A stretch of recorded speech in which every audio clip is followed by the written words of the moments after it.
Le colloque Innovation numérique et créativité que nous organisons aujourd'hui dans le cadre des séminaires préparatoires de la conférence des présidents d'université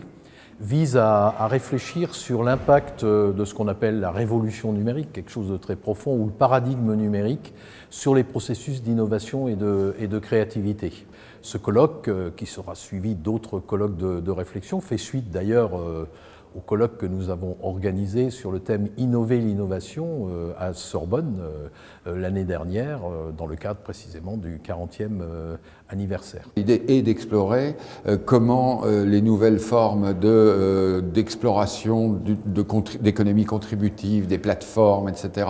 qui utilisent massivement le numérique, peuvent apporter des solutions d'économie décarbonée dans les transports, d'innovation beaucoup plus forte, de process dans les produits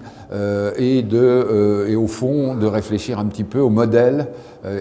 aux nouveaux modèles économiques émergents du numérique qui remettent en question les vieux modèles de marché qui datent au fond du capitalisme industriel. Le numérique est déjà au cœur de la conception automobile depuis plusieurs décennies, puisque en fait, nous concevons en fait, nos véhicules avec des outils numériques. Donc déjà,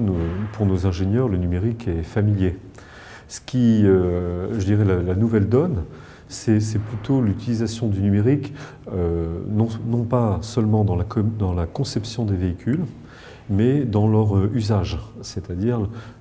dans la notion de service. Le fait que les véhicules deviennent des nœuds d'un réseau de communication va faire qu'il va y avoir toute une exploitation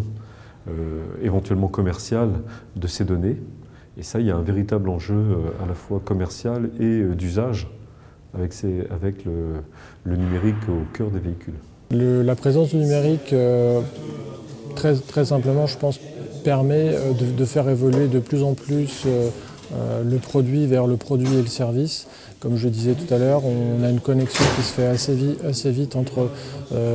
j'ai mon GPS, j'ai ma montre, j'ai ma carte, et puis pendant ma pratique sportive, un téléphone avec une réalité virtuelle augmentée comme le Quechua-Phone permet d'avoir une interactivité avec le paysage en temps réel, ou a posteriori, c'est là la notion de service supplémentaire qui apparaît, c'est qu'on a une plateforme qui nous permet d'apprendre sur les impacts, notamment par la pratique de notre sport, de ce qu'on a pu développer au niveau de la santé, sur les calories dépensées, les pertes de poids pour ceux que ça intéresse, etc., etc. Ce qui est important, c'est de bien voir qu'il n'y a pas d'innovation sans recherche. Et de ce point de vue, l'université a joué un rôle central dans ce processus, mais que le passage de la recherche à l'innovation n'est pas spontané, n'est pas linéaire. C'est une mobilisation de connaissances multiples, transdisciplinaires, et donc ça nécessite d'être organisé. Le rôle de l'université, c'est de mobiliser les découvertes de ces chercheurs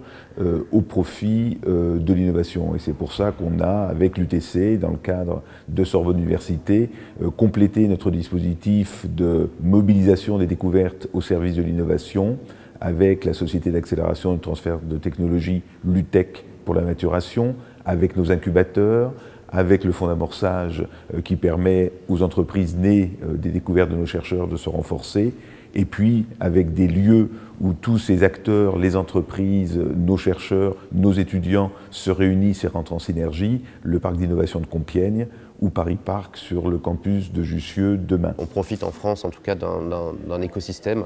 qui permet d'aller trouver des financements de l'innovation du côté de subventions et du côté de programmes de recherche, de grands emprunts, qui sont clairement des grands facilitateurs et qui permettent sûrement à des projets qui ont des temps de maturation plus longs de survivre et d'arriver à maturité, là où des modèles peut-être plus agressifs ou définitifs, comme le modèle américain, ne permettraient pas à ces projets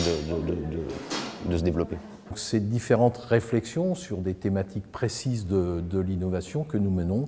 visent à nous aider à assurer le développement de l'innovation à l'UTC, qui concerne également, j'insiste, la formation. La dimension formation à l'innovation et à la créativité est extrêmement importante également, parce que dans l'innovation, il y a des dimensions culturelles, il y a des barrières culturelles qu'il faut vaincre, d'où l'importance de la formation, je dirais même de l'éducation à la créativité et à l'innovation.